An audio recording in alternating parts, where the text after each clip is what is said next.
Ito ang unang araw ng trabaho ni Amira bilang isang nani o yaya. Mahirap ang buhay kaya naisipan niya magtrabaho na lang kaysa ang tumambay at humilata lang sa kanilang bahay. Hindi na rin siya nag-aaral dahil high school lang ang natapos niya dahil nga walang pera. Nagkabaon-baon sa utang ang kanilang pamilya kaya siya ang magiging susi para iahon ang kanyang pamilya sa kahirapan. Nitong nakaraang linggo lang, nalaman niyang may naghahanap ng yaya at malaki ang sahod sa unang buwan ng sweldo at habang tumatagal, mas lalong lalaki ang sweldo kung tatagal ang magtatrabaho dito. Dahil balita niya, marami ang hindi nagtatagal sa trabahong iyon dahil sa amo na tila daw leyon kung umasta. May takot siyang nararamdaman, ngunit wala namang masama kung susubukan niya at para na rin sa kanyang pamilya. Sayang din ang 20,000 sa unang buwan ng trabaho, malaking tulong na yun para sa kanyang pamilya. Nakatayo at nagmamasid si Amira sa labas ng mansyon ng kanyang pagtatrabahuan. Pakiramdam niya, nagkamali siya ng desisyon na mag-apply ng trabaho dito dahil sobrang laki ng bahay at sa palagay niya, hindi niya kaya ang ganun sitwasyon. Hindi siya masyadong pamilya sa gamit ng mga mayayaman at ikinatakot niya na baka may mabasag siyang gamit doon dahil halos lahat ng gamit gawa sa salamin na madaling mabasag kung sakaling matamaan lang ito. Ikaw pala yung bago dito? Kamusta? Nagagalak kaming makasama ka dito. Ani ng isang katulong, nakakaiba ang uniforme sa kanilang lahat. Siya siguro ang chef dito. Ayos naman po ako. Masaya din po akong makasama kayo. Ngiting pugo ng dalaga sa kanilang lahat. O siya, sige na. Tara na sa kwarto mo at ang maumpisahan ko nang sabihin sa'yo kung anong mga dapat at hindi mo dapat gawin dito. Saad sa kanya ng manang na tila yun ang pinakamatanda sa kanyang lahat. Dala ni Amira ang kanyang isang maletang mga damit dahil stay-in ang trabaho niya. Pumayag na rin ito dahil malayo ito sa kanyang bahay. At magagastusan lang siya kung uuwi siya sa kanila dahil mahal ang pamasahe. Manang, pwede mo bang magtanong? Ano po ba yung aalagaan ko? Bata po ba? Tanong ni Amira dahil nagtataka din siya at gusto niyang malaman para naman makapaghanda siya. Nako, hindi ba nasabi sa'yo? Hindi naman bata ang aalagaan mo. Wala kang ibang gagawin kundi ang ibigay ang schedule ni Sir. I-remind siya sa kanyang gagawin. Kapag magpapasama siya sa'yo, sundin mo lahat ng utos niya. Lalo na kapag nasa trabaho siya. Dapat lahat ng maiiwan niya sa kwarto, lahat ng kalat ng mga papel at kung ano-ano pa, dapat pagbalik niya nalinis at nasa maayos na dapat. Yun ang gagawin mo. Maglalaba ka din ng mga damit niya. Ipagluluto siya ng mga pagkain at maglilinis ng bahay niya. Tumingin ito sa dalaga at tinaasan ng kilay. Diba? Ganun lang kadali. Napangiti ako sa kanyang sinabi. Madali nga lang ho, kayang-kaya ko ho yan. Pagsang-ayon ni Amira sa manang. Pero sana lang, tumagal ka sa trabaho mo dahil marami ang nagtrabaho dito, ngunit hindi na aabutan ng buwan. Ilang linggo lang, umaalis ka agad sila. Napatigil ito sa pagsasalita at sinarado ang pinto ng kwarto na makapasok na sila sa loob. Bakit daw ho? Tanong ni Amira. Monster daw si Sylvester. Pabulong na sabi ni Manang. Po? Hindi alam ng dalaga kung matatawa ba siya o matatakot sa sinasabi ng kanyang kausap. Ano pong ibig niyong sabihin sa monster? Nangangain po ba ng buhay? Tanong ulit ni Amira. Nako, oo. Nilalapan niya lahat ng laman ng mga yaya. Napatigil sa pagsasalita si Manang na mapansin niyang nag-iiba ang reaksyon ni Amira sa kanyang kwento. Hoy, joke lang. Ibig kong sabihin sa monster, para siyang monster magalit. Maraming nagtatawag sa kanya ng monster dahil sa palagi na lang siyang galit. Parang laging mangangain ng buhay ng tao. Nakakatakot, diba? Kaya ikaw, pagbutihan mo. Tugon sa kanya ng Manang.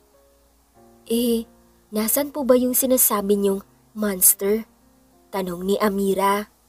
Maaga pa, kaya hindi pa siya nakakauwi. Pero bukas, lilipat na ulit siya ng bahay doon sa Taytay. Lagi siya doon kapag sasapit ang summer. At bukas siya lilipat doon. Sigurado akong isasama ka nun. Napataas ang kilay ni Amira sa sinabi nito. Mukhang unang araw pa lang ng trabaho niya, mapapasabak na siya sa nakakarinding utos ng magiging amo. Sa ngayon, dito ka muna. Ipagbibigay alam ko na lang sa iyo mamaya kapag nalaman ni Sir na nandito ka na para malaman natin kung isasama ka niya. Anis sa kanya nito na ikinatango niya na lang bilang tugon sa mga sinabi nito. Maagang nagpahinga si Amira dahil masyado din siyang kinakabahan para sa kanyang trabaho. Napapaisip tuloy siya sa mga sinabi sa kanya kanina ng Manang. Totoo kaya yun? O baka tinatakot lang ako ni Manang? Hays, bahala na. Basta para to sa pamilya. Napangiti siya habang nakaharap sa salamin at nakatitig sa kanyang sarili. Kailangan niya kasi ang pera para sa kanyang ama na stroke at kailangan din ipagamot para mabawasan naman ang nararamdaman nitong sakit. May maintenance din ito na kailangan inumin araw-araw kaya dapat niyang sipagan para sa pamilya. Amira, gising na. Malapit nang lumabas si Sylvester sa kanyang kwarto. Aalis na kayo in just 15 minutes. Malakas sa sigaw ni Manang mula sa labas ng kwartong tinutulugan ni Amira. Napabalikwas naman ng tayo ang dalaga dahil sa pagkalakas-lakas ng boses nito. Kaagad niya itong pinabuksan ng pinto. Ano po yun, Manang? Si Sylvester, hinihintay ka na. Aalis na kayo in just 15 minutes. Pag-uulit ni Manang sa kanya na tila iyon ang nagpagising sa kanyang dugo. Ano? 15 minutes na lang aalis na? Hindi pa ako naliligo. Ang baho ko pa. Hindi pa ako ready. Natatarantang sabi ni Amira at kaagad na pumunta ng banyo para mag-shower. Labis-labis na pagmamadali ang ginawa ni Amira upang mahabol nito ang 15 minutes na natitira sa kanya. Hindi na siya nagsuklay pa ng buhok dahil hanggang leeg naman ito at straight kaya kahit hindi nasuklayin para pa rin itong sinuklay.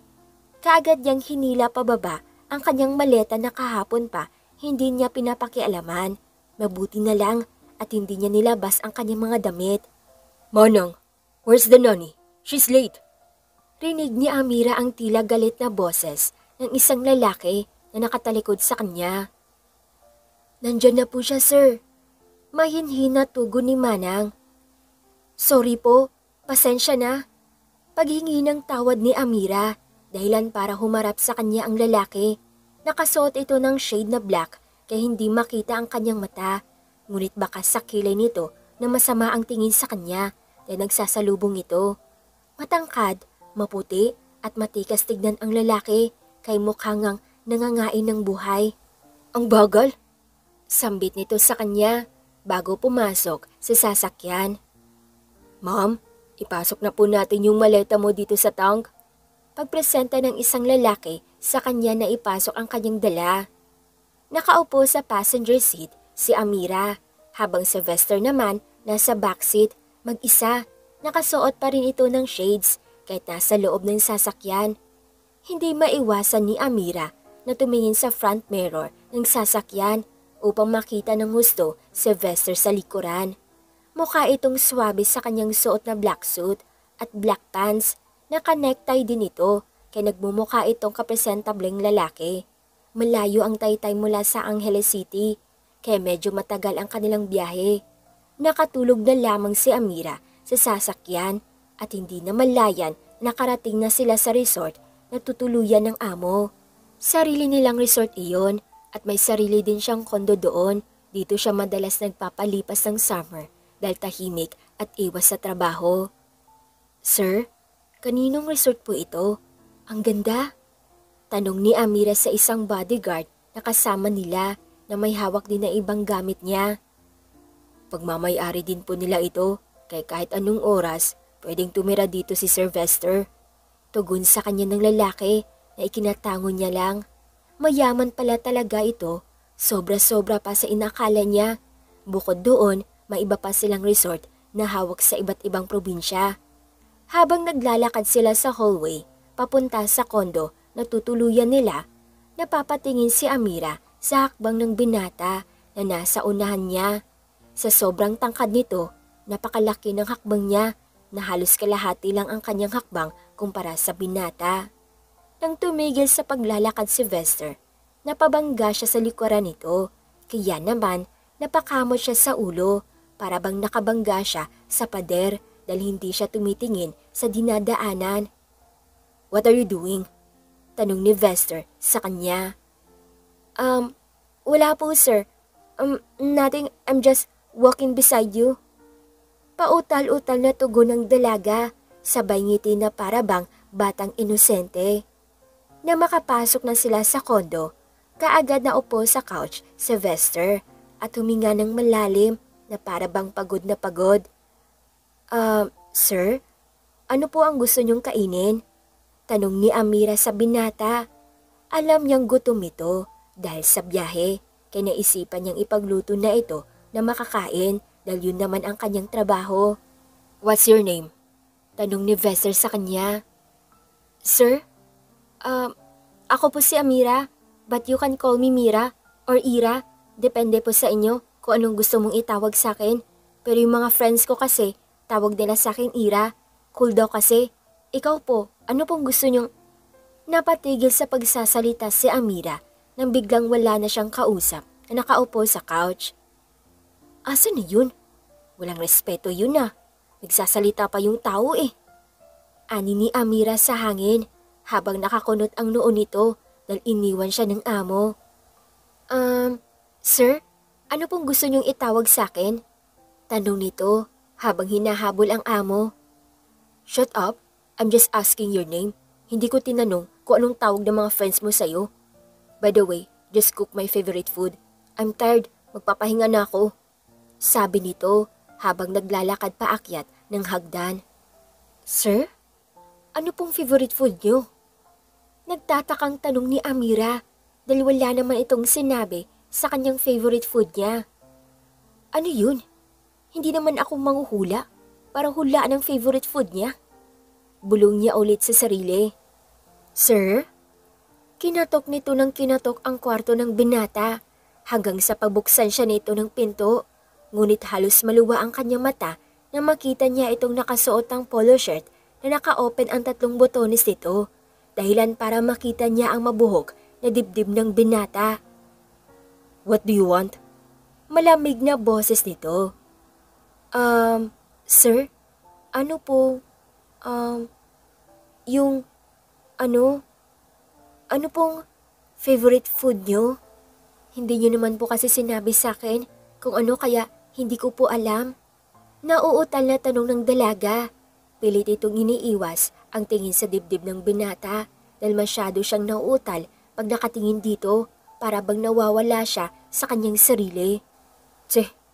Just go down and order my favorite food." Buntong hininga nito at hindi na hinintay ang sagot ng dalaga. Kaagad sinirado ang pinto. "What? Malay ko ba kung saan ako o-order? Diyos ko, buhay to. Ano ba tong pinasok ko?" Naguguluhan ang isip ng dalaga na bumaba ng hagdan at lumabas ng kondo para maghanap sa baba ng maorderan ng paboritong pagkain ng kanyang amo. Siguro, nakahay yun. Gwapo pa naman sana, kaso parang ewan. Malay ko ba naman sa favorite food niyang yun? Parang baliw na nagsasalitang mag-isa si Amira sa daan habang naghahanap ng restaurant sa baba hanggang sa makahanap ito ng restaurant na malapit lang sa kanila. Excuse me." "Yes ma'am, what's your order?" Yung amo ko kasi, hindi ko maintindihan yung taste niya. But I guess kilala niyo siya. Base sa pagkakaalam ko, siya daw ang may-ari ng resort na ito. Bago niya lang akong nani. Binaba niya lang kasi ako dito at pinapahanap ang favorite food niya. Malay ko ba kung ano yun? Baka sakaling, alam mo, tulungan mo naman ako." Pagpapaliwanag ni Amira. May pagkapraning talaga si Amira, lalo na pagpraning din ang kasama niya. Kahit saan siya dalhin, madadala niya ang kanyang humor. But that time, mukhang hindi. Pasensya na ma'am. May I have your ID? Tanong ng babae sa kanya na nasa cashier. Naku, naiwan ko po ma'am sa condo unit. Ma'am, hindi po ako nagsisinungaling ha. But ma'am, sinisigurado lang po namin ang safety ng restaurant at ng resort. I know pero napatigil sa pagsasalita si Amira na makita niyang yumuko ang lahat ng staff na hindi niya alam ang dahilan kaya napalingon nito sa kanyang likuran. Good morning sir, hindi namin alam na napaaga ang iyong dating dito sa resort. Ani sa kanya ng babaeng staff na kausap ni Amira. I'm sorry for what's my nanny done. Mukhang nakaistorbo siya sa inyo. Ani ni Vester. Yes sir. Deliver my food on my condo. Utos dito sa staff, ngunit ang tingin nito nakatutok kay Amira habang naglalakad na ito papaalis. Isang tawang napaasar ang narinig ni Amira sa kanyang gilid kaya agad niya itong nilingon. Anong tinatawa-tawa mo dyan? Masungit na tanong ni Amira sa babae. Ikaw pala yung bagong nani? Alam mo, walang tumatagal na nani sa kanya. Kaya good luck sa'yo. Pangaasar na babae sa kanya. Tse, sino ka ba? Makapagsalita ka? Para kang hindi minahal ha. Pabalik na pangaasar ni Amira na ikinatawa ng ibang staff na nasa likod ng babae na tila naman may epekto ito sa babae. True, hindi nga yan minahal ni Sir Vester. Mabilis ang sabi ng isang lalaki na ikinangiti na mapang-asar ni Amira. Ayun, may gusto ka sa amo ko, na amo mo rin. Hay nako, bahala ka nga dyan. Patawang sabi nito at kinuha ang food tray na may lamang pagkain na katakip ito ng stainless kaya hindi makita ang laman. Ay butiki kalabaw. Gulat at sambit ni Amira nang biglang bumukas ang pinto ng kondo bago niya pa man iyon buksan. Ang tagal mo, gutom na ako. Reklamo ni Vester sa kanya. I'm sorry sir, pinaghanda ka pa kasi ng pagkain ng mga staff. Tugon ng dalaga, ngunit hindi nagsalita ang binata. Inihain nito ang pagkain sa binata nang biglang may dumating pang ibang pagkain para sa kanya. Ay, ang sosyal naman talaga. May naghahatid pala, tapos ako pinadala kanina ng isang tray. Bulong na reklamo ng dalaga. Alam naman niyang hindi siya naririnig ng mga naroon kaya ayos lang sa kanya. Excuse me sir, pwede po ba akong umakyat sandali? Aayusin ko lang yung gamit ko. Saan po ba ang kwarto ko? Tanong ni Amira habang kumakain na ang binata. Go on, left side of my room. Tugon nito, ngunit hindi nakatingin sa kanya at nakatuon ang atensyon sa pagkain, mukhang gutom na nga. Thank you sir. Asan kayang sinasabi niyang ditong room? Dalawa to. Diyos ko naman ho, pinapahirapan talaga ako ng amo kong to. Sinubukan niyang buksan ang pinto ng kwartong nasa gilid ng kwarto ng binata at meron pa sa dulo kaya dumiretso siya doon. Napangiti siya nang makitang malinis ang loob ng kwarto na nasa dulo. Hays, ang sarap pagpahinga. Mukhang wala pa naman akong masyadong trabaho dito. Ani niya at naupo sa gilid ng kama. Malinis nga ang lahat at kahit konting alikabok, wala kang mahawakan. Ang boring naman siguro dito kung wala akong ibang gagawin kundi matulog.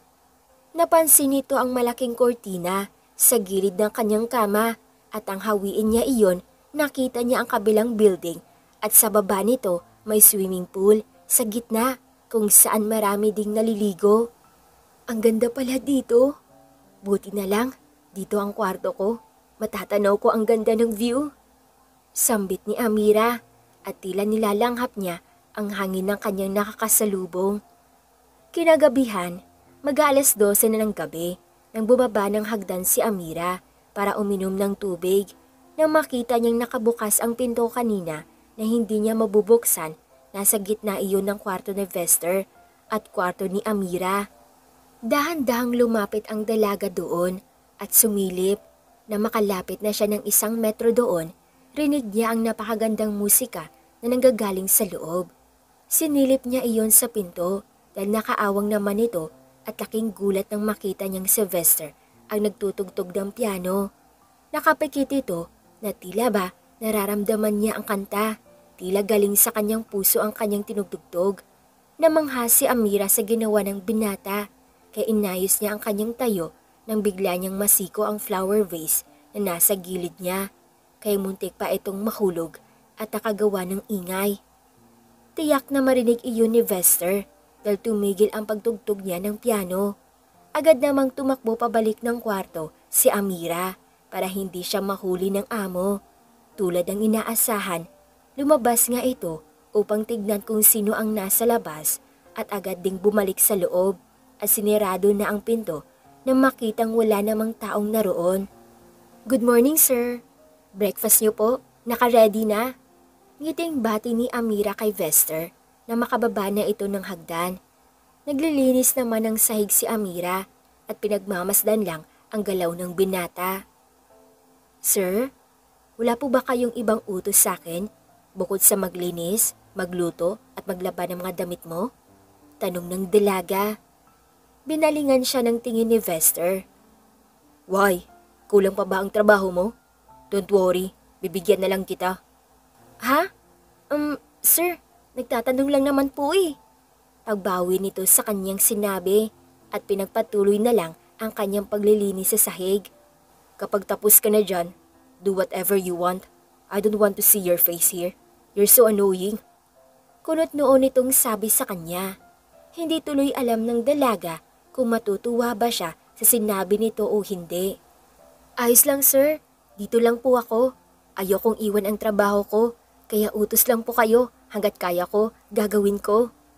Ani ng dalaga, ngunit iniwasan lang siya ng tingin ng binata at parang wala lang itong narinig hanggang sa makalabas ng pinto. Ang maldito talaga ng lalaking yun, kaya siguro walang tumatagal sa ugali niya. Bulong ni Amira at pinagpatuloy muli ang ginagawa. Matapos maglinis ni Amira, hinanap nito si Vester para sabihing kumain na, ngunit hindi niya ito makita sa loob ng kondo. Kaya lumabas siya at naghanap-hanap sa kung saan-saan hanggang sa nakita niya ito nakatalikod at tila may kausap. Lalapitan niya sana ito nang biglang may babaeng yumakap dito mula sa harapan niya. Dahilan para tumago sa dingding si Amira at palihim na pinagmamasdan ang dalawa. Para bang nagmamakaawa ang babae kay Vester. Nakayakap ito sa binata, ngunit pilit naman itong tinatanggal ng binata. "Anong ginagawa mo dyan?" Tanong ng isang lalaki kay Amira na ikinagulat niya. Wala po." Pagbabaliwala ng dalaga.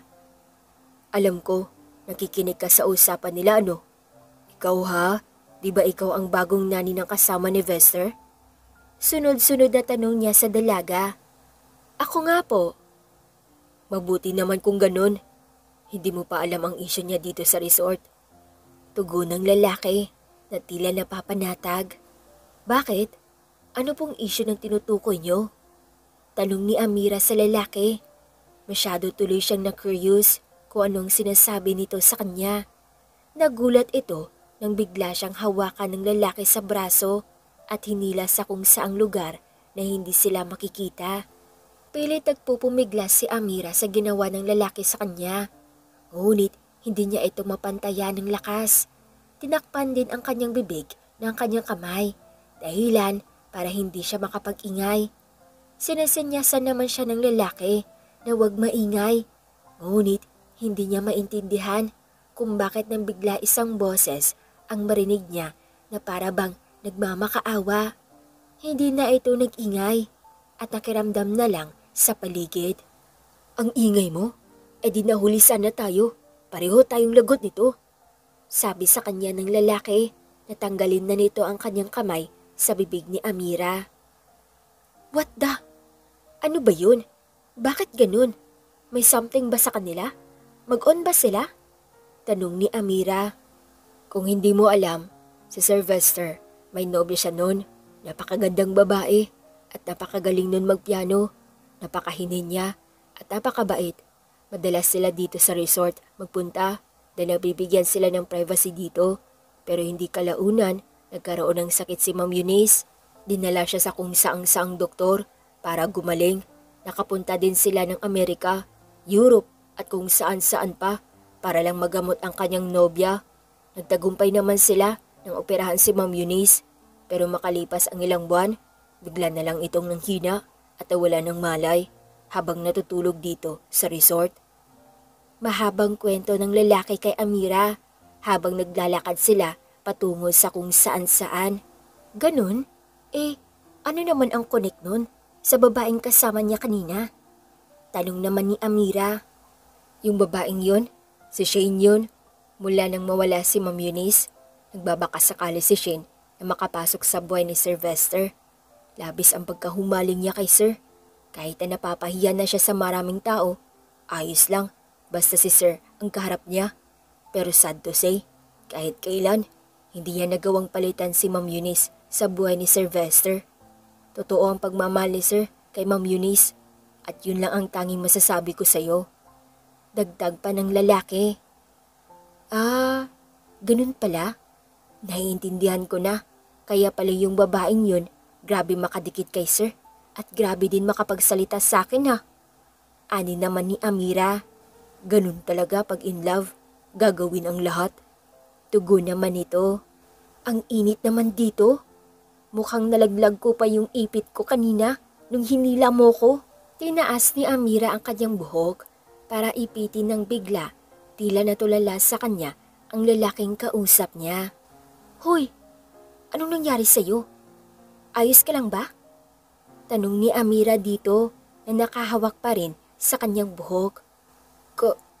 Kamukha mo si Ma'am Eunice sa ganyang ayos.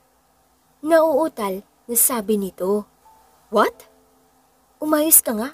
Nakakatakot ka naman. Binibigla mo lang ako. Oh my gosh. Honestly, kamukha mo siya. Sandali, meron pa siguro akong pictures niya dito. Kinuha nito ang kanyang cellphone na nasa bulsa at pumunta sa gallery. May hinahanap ito at kaagad niyang itinabi sa mukha ni Amira ang cellphone na matagpuan niya iyon. Look, kamukhang-kamukha mo siya sa ganyang ayos. Ano? Seryoso? Patingin? Lalo na curious ang dalaga sa sinabi nito at ang nakita niya nga ang pictures. Tila nangilabot siya, kamukha nga niya ang babae.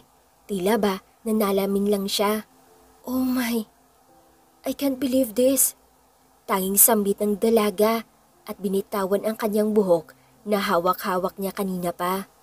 Hindi naman siguro kami magkamukha kapag ganitong nakalugay ang buhok ko, di ba? May nunal siya sa gilid ng labi, kaya medyo malabo. Pero kapag nakaipit ka, kuwang-kuha mo siya. Tugon nito sa kanya. Parang wala sa sarili, naglalakad si Amira pabalik ng condo unit dahil iniisip nito ang mga sinabi sa kanya ng lalaking nakasama niya kanina. Pagdating niya sa condo, napakatahimik pa rin na para bang wala pang tao doon kaya humarap siya sa salamin at muling tinaas ang kanyang buhok. Magkamukha ba talaga kami? O namamalikmata lang siya kanina? Pero hindi eh. May picture na kamukhang-kamukha ko talaga siya. Pero paano? Ako ba siya? Siya ba ay ako? Naguguluhang tanong ni Amira sa kanyang sarili na nakaharap sa salamin.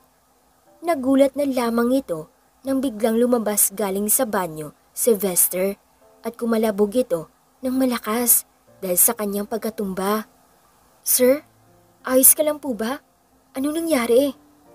Nag-alalang tanong ni Amira sa binata na makalapit na siya rito. Eunice? Sambit ng binata sa kanya. Sir? Amira po ang pangalan ko. Ani ni Amira. Inalalayan nitong tumayo ang binata. Ayos lang po ba kayo? Baka masama ang pagkabagsak nyo. Kailangan nyo pa yung ipatingin sa doktor. Ani ni Amira. Nakatitig lamang si Sylvester sa kanya na tila ba gulat na gulat. Ngayon lang din ito nakatitig sa kanya ng ganon. Sir? Hinawi nito ang buhok ng dalaga at pinagmasdan. You should go. Ani nito sa kanya. Ayos ka lang po ba? Pasensya na, nagulat ko yata kayo. Where have you been? Tanong ni Vester sa dalaga. Why? Hinanap kita kanina dito sa loob. Wala ka, kaya lumabas na lang ako. Tugon ni Amira. Mira, right? Yes, sir. Don't do that again. Malamig nitong tinig at umalis. Ang alin? Anong hindi ko dapat gawin? Yung umalis ba ng walang paalam? Tanong ni Amira na makaakyat ng hagdan ang binata. Napailing-iling na lang ito dahil hindi na naman niya maintindihan ang timpla ng amo. Makapaglaban na nga lang. Kinuha nito ang lahat ng labahan na nakikita niya at kumatok sa pinto ni Vester. Sir, I'll do the laundry. Ani ni Amira na magtamaan ang mga mata nila ni Vester pagkabukas sa kanya ng pinto.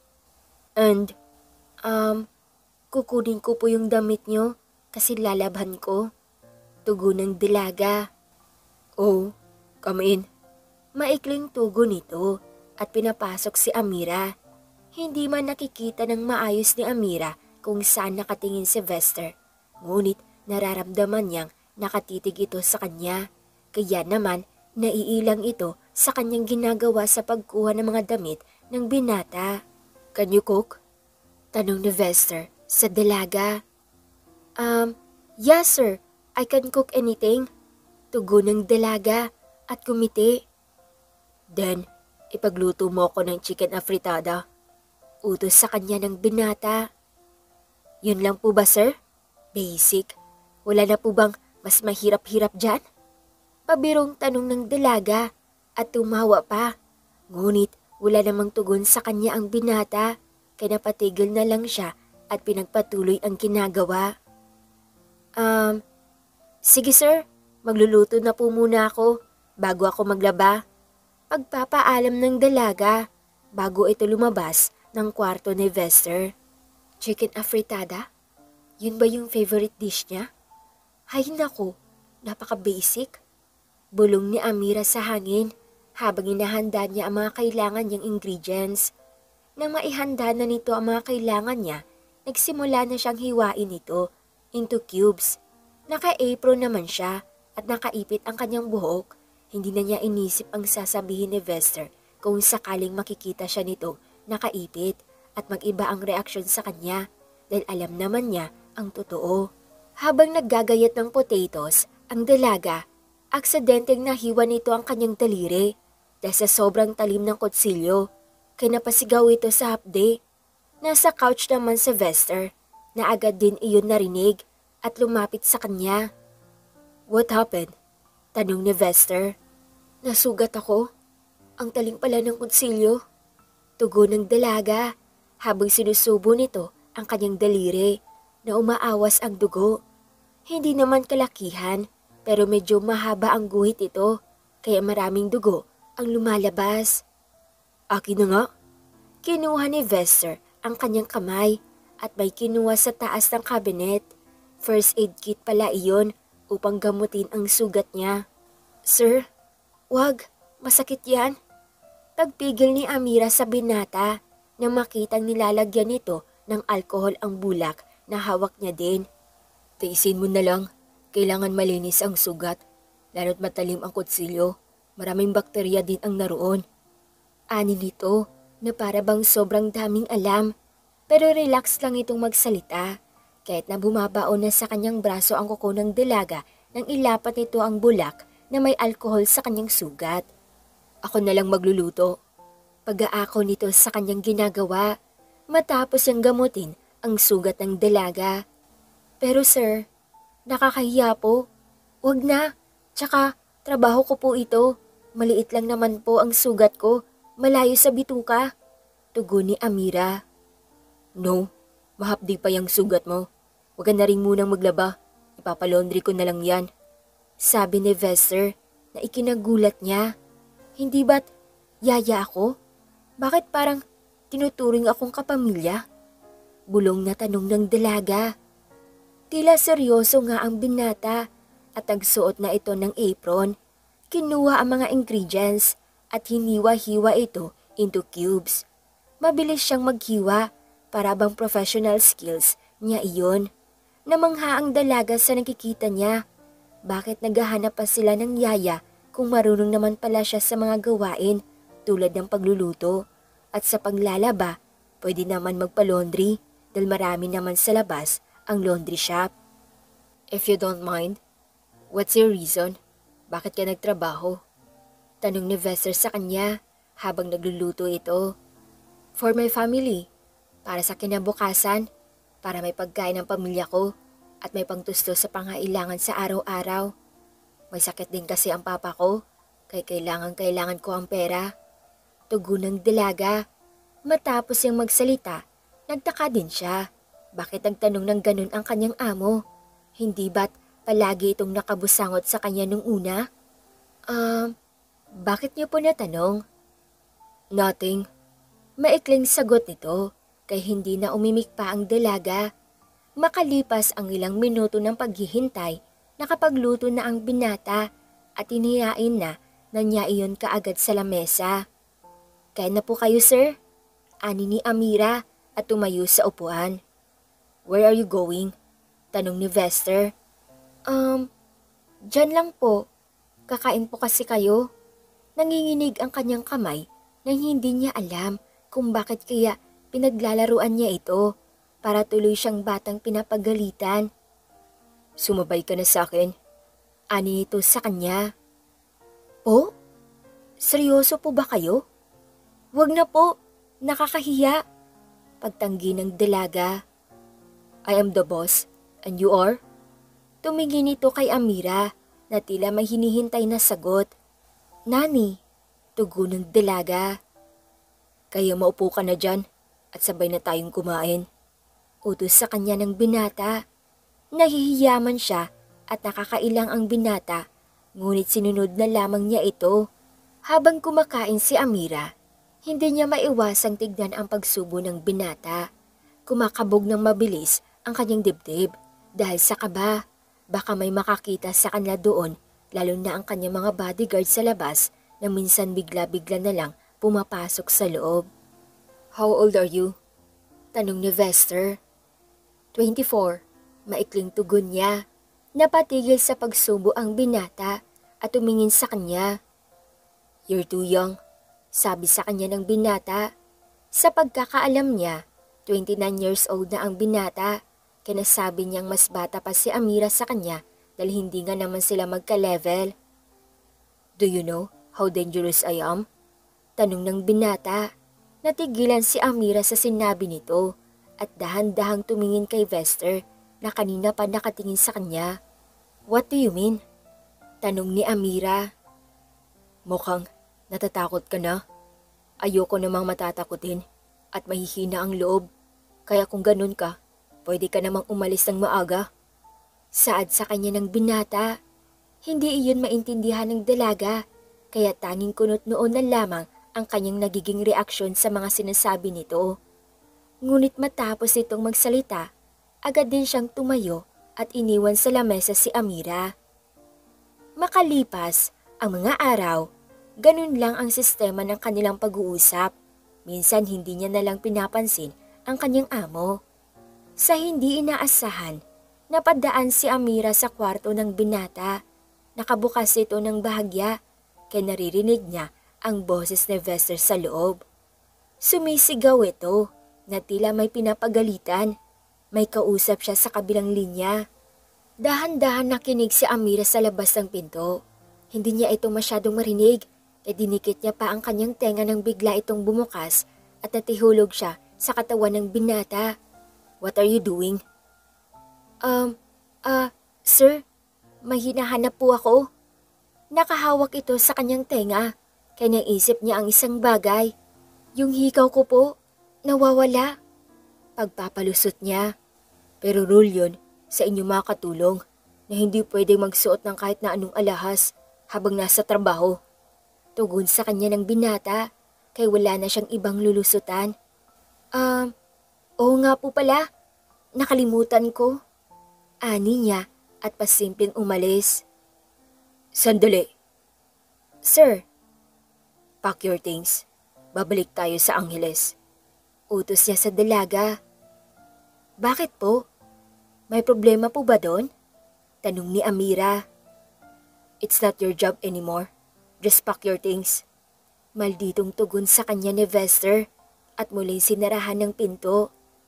Habang nasa biyahe at tahimik ang lahat, biglang nagsalita si Vester. I will pass by the cemetery. Okay, sir. Agad na pagsang-ayon ng driver sa kanya, habang si Amira nagmamasid-masid lang sa binata. Nasa backseat pa rin ito, naupo, at sa gilid niya may isang bouquet ng bulaklak. Kung tama ang iniisip ni Amira, tsak na alam na niya kung sino ang bibisitahin nito sa sementeryo. Pagdating nga sa sementeryo, kaagad na bumaba si Vester, dala ang bulaklak. Tumigil ito sa paglalakad sa di kalayuan sa kanilang sasakyan. Tila kinakausap pa nito ang namayapa at maya-maya din tumayo na ito at bumalik sa sasakyan. Pagdating ng bahay, kakaibang mukha ang mga nakikita ni Amira. Tila hindi niya iyon nakita nung unang araw niyang makapasok sa mansyon. Hey son, you should listen to your dad. Agad na sabi sa kanya ng isang babae. Mami niya kung umasta. But I don't want, Mom.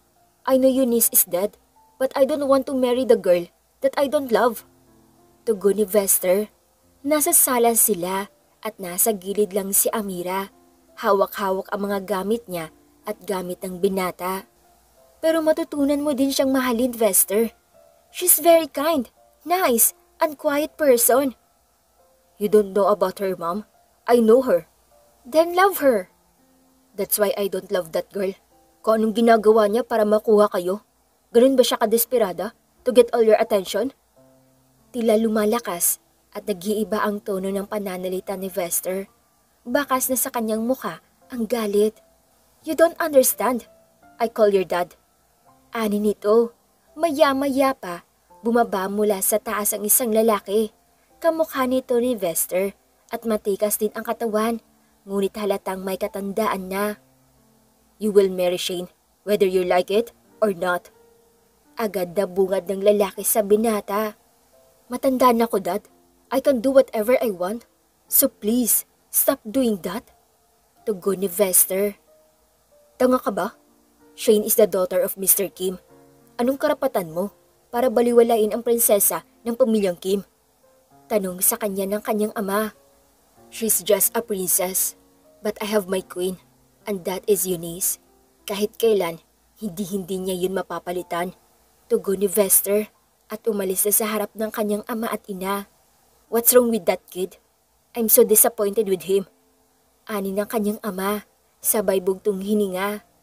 Habang hinihimas-himas naman ng kanyang asawa ang likod dito upang kumalma, lumabas si Amira ng kanyang kwarto upang kumuha ng tubig. Ngunit nakita niya si Vester sa balcony. Mag-isa ito, umiinom ng Alfonso. Alam niyang may problema ito dahil nasaksihan niya mismo ang pag-uusap nila ng kanyang mga magulang. Ngunit may hindi pa rin siya maintindihan sa binata. Sir? Lakas loob siyang lumapit dito. Still awake? Tanong niya. Hindi po ako makatulog, sir. Amira, can you tell me how rude I am? Tanong ni Vester. Hindi naman po kayo ganun kasama para tawagin ang sarili niyong rude. Che, don't talk in that way. Bakit hindi niyo masabi kung gaano ako kasama? And you, bakit ka pa ba nagsistay dito? Magulo ang pamilya ko at lahat lang kayo masasabit sa mga problema dito. Ani ni Vester sa kanya. But sir, mabait ka naman po. Maayos ang pakikitungo mo sa akin. Hindi ko nga alam kung bakit umaalis ka agad ang ibang katulong eh. Sa nakikita ko, mabait ka naman lalo na sa akin. Tugon ni Amira. At kung may dark side ka naman, naiintindihan ko naman yun. Lahat naman tayo may mga tinatagong dark side.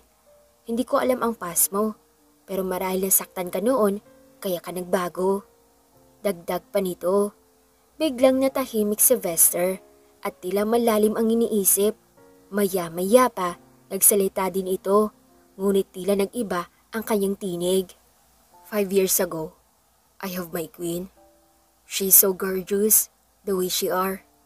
Everything her was so wonderful. We love each other. But suddenly, she gets sick and all the happy memories get fade. Ginawa ko ang lahat para maayos pa siya, para mabuhay pa siya at makasama ko siya ng matagal. Because I can do everything for her. Tumingin ito sa dalaga na nakikinig lang sa kanyang kwento, baka sa kanyang boses at mukha ang lungkot at pangungulila. But, after months, she passed away. Iniwan niya rin ako. All the pain that I don't deserve, I felt. Pakiramdam ko, naiwan na ako ng lahat ng mga mahal ko. Ani niya. But, you still have your parents. They love you and they care for you. Ani ni Amira. Kasinungalingan. If they love me, they will respect my feelings. Hindi nila ako ilalagay sa bagay na ayokong gawin. They treat me like a kid. Tse, I hate it. Inis itong tugon at nilagak ang hawak niyang kalahating baso ng Alfonso. Tama ba yung mga narinig ko kanina? I'm sorry, hindi ko naman gustong makinig. Kung ayaw mong pag-usapan, ayos lang. Napayo ko sa Amira at hindi na sana magsasalita. Gusto nila akong magpakasal sa anak ng mayamang lalaki na si Mr. Kim. Actually, matagal na nilang gusto yun. Buhay pa si Eunice. Ginawa nila yun at pinagkasunduan. Pero dahil nga kasama ko si Eunice ng mga araw na yun at alam kong kailangan niya ako, hindi ko pa rin siya iniwan. Pagkwento ng binata, anong gagawin mo? Stick to one. Ayoko magmahal ng ibang babae, maliban kay Eunice. Pero kung may makilala akong katulad niya, baka magbago pa. Napatango na lamang si Amira sa sinabi nito. Wala naman din siyang magagawa dahil katulong lamang siya ng binata. Kinaumagahan, bigla na lang sinama ni Vester si Amira para mag-gunshot. Pinagmamasdan niya itong bumaril at halos lahat nakatayong bote doon natatamaan niya. Asentado siya kung tumira kahit nasa ang angle niya pa iyon itutok. Matapos nun, uminom siya ng tubig at tumingin sa dalaga. Do you know how to shot? Tanong ni Vester sa kanya. No, sir. Come here. I'll teach you. Ani nito sa kanya na ikinataas kilay niya. Sir, hindi po ako marunong. That's why I will teach you. Tugon naman niya. Walang reklamong lumapit si Amira sa binata at pumesto naman si Vester sa kanyang likuran at hinawakan ang kanyang kamay. Tila pigil hininga si Amira sa ginagawa ng binata sa kanya. Ang alam niya, katulong lang siya, pero bakit may ganun pa? Put your hands up and align into your target core. Utos sa kanya ng binata. Hindi iyon magawa ng maayos ng dalaga, kaya inayos iyon ng binata. Try, shoot it. Utos ni Vester ng maayos na nito ang braso ng dalaga. Not bad. Pagpuri niya na makitang ilang inches na lang malapit na sa core ang kanyang natamaan. Not the other beginners na hindi nakakatama sa target shoot. Ang galing. Marunong pala ako. Pagpuri din ni Amira sa kanyang sarili. Marami ka pang kailangan matutunan. Ani sa kanya ng binata. Marahil, ngunit kaya kong matuto kung nanaisin ko, di ba? Tumango lamang si Vester sa kanya bilang tugon. Pero in fairness, magaling pala akong bumaril. Ani niya sa kanyang sarili at ngumiti. Pag-uwi ng bahay, agad naglinis si Amira sa kwarto ng binata. Inayos nito ang mga furniture na nasa loob at ang mga painting din na nakasabit sa dingding niya. Malaki ang kwarto nito para bang pwede na gawing buong bahay. Kaya naman medyo matagal bago matapos ang paglilinis rito. Pero boss, wala na po kayong kawala sa ama niyo. Wala na po si Ma'am Eunice. Kay malabo ng matakasan niyo ang inalok sa'yo. Nung nagagawa niyo pang takasan yun dahil kasama niyo pa si Ma'am Eunice. Ngunit iba na po ngayon. Wala na siya. Kaya ano pang irarason mo sa mga magulang mo? para iwasan ang arranged marriage sa inyo. Rinig ni Amira ang sinasabi ng lalaki na nasa kabilang linya. But how? Hindi mo maiiwasan ang problema mo na yan. Except kung merong isang babae ang magpapakasal sa'yo at mahalin mo siya ng tulad ni Ma'am Eunice. Sigurado akong hindi na magugulo ang daddy mo kung makikita kanyang kasal na sa iba. Tugon ng lalaki sa kabilang linya. Hindi nakaimik si Vester, samantalang nabitawan naman ni Amira ang hawak niyang vacuum cleaner, kay nabaling sa kanya ang tingin ng binata. Sorry sir. Pag-uumanhin nito at pinagpatuloy ang ginagawa. Tila hindi naman iyon narinig ni Amira, kaya tsak wala din itong alam sa kanilang pinag-uusapan. You're right. Let's see something. Bumalik tayo ng taytay. Utos ng binata at binaba na ang tawag. Stop cleaning it. Babalik tayo ng taytay. Sabi ni Vester kay Amira na makalapit na ito sa kanya. Po? Na naman? Anong gagawin natin doon? Like what I said, gusto ko ng tahimik na buhay. Hindi ako matatahimik kung dito ako mananatili. Tugon naman ito sa kanya. Walang nagawa ang dalaga, kundi sundin na lang din ang sinabi ng amo. Hey, stop it. I want to talk with you. Sabi ni Vester sa dalaga na makitang naglilinis ito ng kondo. Kakarating pa lang nila sa taytay at paglilinis kaagad ang inatupag ng dalaga dahil wala naman siyang ibang ginagawa. Sir, I'm cleaning it because this is my job. I said, I want to talk with you. Pag-uulit nito, kay binitawan na lang din ni Amira ang kanyang ginagawa at lumapit sa binata na nakaupo sa may dining area. Ako na lang po ang magluluto, sir. Pagpresenta ng dalaga dahil akmang magluluto ito ng pagkain. No, it's fine. Tugon nito at nagumpisang magluto. Do you have boyfriend? Tanong ng binata. Nabilaukan ng tubig si Amira sa sinabi ng binata. Sir, binibigla niyo naman akong tanungin ng ganyan. Hindi naman po ako magsistay ng 24 hours kasama niyo kung may boyfriend ako. Sa gwapong yan, kahit sino magsiselos. Pabulong na sabi ng dalaga. What? May sinasabi ka? Wala po. Wala po akong boyfriend. Tugon ng dalaga. That's good to know. Papuri nito. I mean, that's good. That's good for you. Paglilinaw niya. Starting from now, you should act like normal. Utos ng binata. Bakit po? Hindi po ba ako normal gumalaw? Act normal, like you are not a nanny. Hindi mo kailangan linisan araw-araw ang kondo. All you can do is to cook me and to make me happy. Ani nito. Why? Ano pong nangyari? Bakit parang nag-iba tayo ngayon? Sunod-sunod na tanong ng dalaga sa binata. Nothing. I just realized something. Ano yan? Anong na-realize mo? Ha? Na-realize mo na kailangan mo magbago? Tanong ni Amira at tumawa. I don't need to renew. We, akala ko ba rude ka? Ba't di mo panindigan? I can do, but I don't want to be rude on you. Tugon nito na tila nagpatiklop sa bibig ng dalaga. Bumabanat ka na ngayon. Bulong ng dalaga. Ha? Wait, try to wear this. Let's go outside. Pag-aaya ng binata. Inabot nito ang paper bag sa kanya. Sir? For what? Nothing. Just wear it and be confident. Tugon sa kanya ng binata. What the? Ano kayang nangyari sa lalaking yun? At naisipan niya akong pasuotin itong bikini at two-piece? Ano to? Mananansying ata yun eh. Akala ko ba katulong lang, yaya lang ako dito? Pero bakit may pagganito na?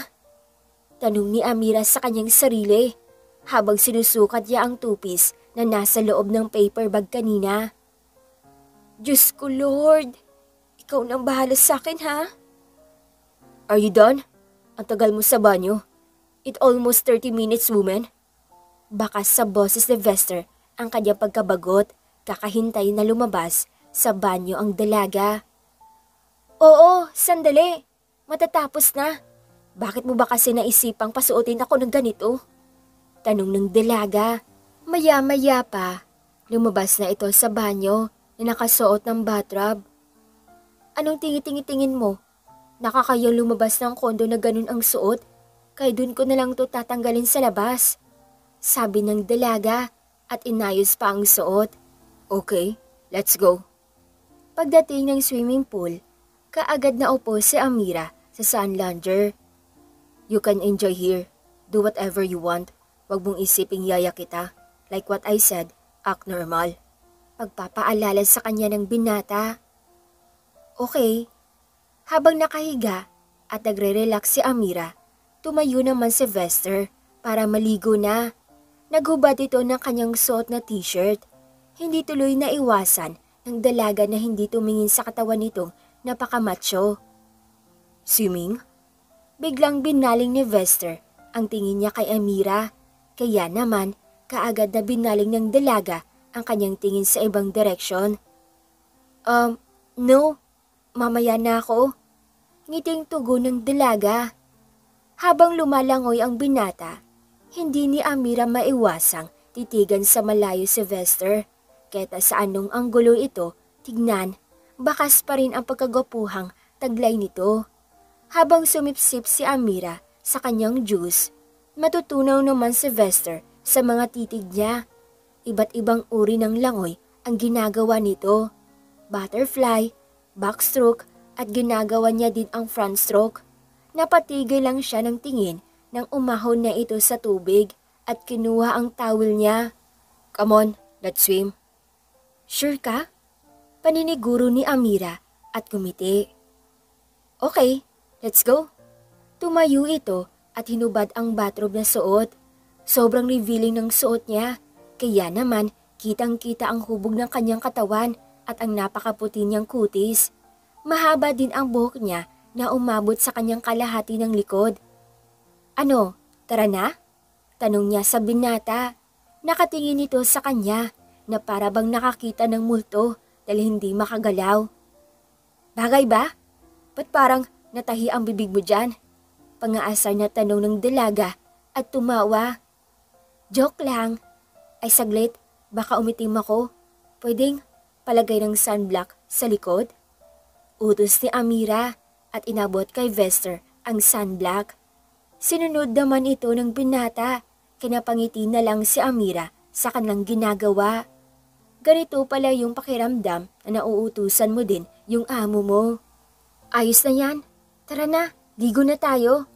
Hinila nito ang kamay ng binata, papuntang pool, hanggang sa makababa sila ng panghuling hagdan na abot dibdib na ang tubig. Matapos lumangoy ng isang beses si Amira, agad din siyang bumalik kay Vester. Here, wine? Inabot ni Vester ang isang champagne na may lamang wine kay Amira. Mukhang nagbabagong buhay ka ha. Anong meron? Tanong ng dalaga. Nothing. Masama bang maging masaya after all the pain before? Pabalik namang tanong ni Vester. Hindi naman, nagtatanong lang naman. Pero tama yan, mag-enjoy ka lang habang buhay ka pa kasi nga life is short. Pero bakit nga ba ang yaman-yaman mo pero hindi mo pa binabaling sa ibang babae ang tingin mo? Dahil ba nanatili pa rin si Eunice dyan? Tanong niya. Siguro nga, pero nasabi ko na ba sa'yo na medyo may hawi kayo ni Eunice? Actually, napansin ko yan matagal na. Hindi ko lang sinasabi kasi ayokong isipin mo na babaliw ako. Sabi ni Vester, hindi naman nagtaka si Amira sa sinabi nito dahil nalaman na niya iyon sa lalaking nakausap niya nung una. Talaga? Kamukha ko? Paano mo naman nasabi? Tanong ni Amira para kunyaring nagulat siya sa sinabi nito. Nung ginawa mo to sa salamin, lumapit ito sa dalaga at hinawakan ang kanyang buhok sa ilalim ng kanyang leeg at inangat iyon na parang papusod. Like this. Nakatama ang mga mata nilang dalawa malapit na ang kanilang mukha sa isa't isa. Kaya naman, sobrang nailang ang dalaga. Okay. Sorry. Ani ni Vester, nakusa na mismong lumayo ng konti si Amira sa kanya. But you have a lot of uncommon. Dagdag pa niya. Like, Eunice is very romantic, decent, and kind. Bakit? Hindi ba ako kind? Tanong ni Amira na ikinangisi ng binata. For the first time, ngumiti ito sa mga biro niya. Ay, tumawa. So hindi nga. Pangungulit na tanong ng dalaga. Tila ba close na silang dalawa ng ganun kabilis. No, you're kind naman. Pero wala kasi sa mukha mo. Patawang sabi ni Vester. Mukhang nanibago ako ah. Hindi ka kasi ganyan nung nakilala kita. Ngayon ka lang ngumiti at nakipagbiruan ng ganyan sa akin. You don't know me? Baka nga. Si Eunice ba? Ilang taon na siya? Tanong ni Amira. She's 26. Tugon ng binata na ikinatango na lang niya. Why? Tanong nito. Nothing. Malapit ang dumilim, ngunit hindi pa rin sila umaalis sa swimming pool area dahil marami pang kwentuhan ang naganap ng araw na iyon. Hindi akalain ng dalaga na mabait naman talaga ang binata at tama ito, hindi niya pa nga lubusang kilala si Vester. How about your father? Tanong ni Amira sa kanya. Nakaupo silang dalawa sa gilid ng pool at umiinom pa rin ng wine. Hindi naman iyon nakakalasing kaya parang walang epekto sa kanila. I don't know. Siguro, iiwasan ko na lang siya. But that girl, siya yung manager dito, right?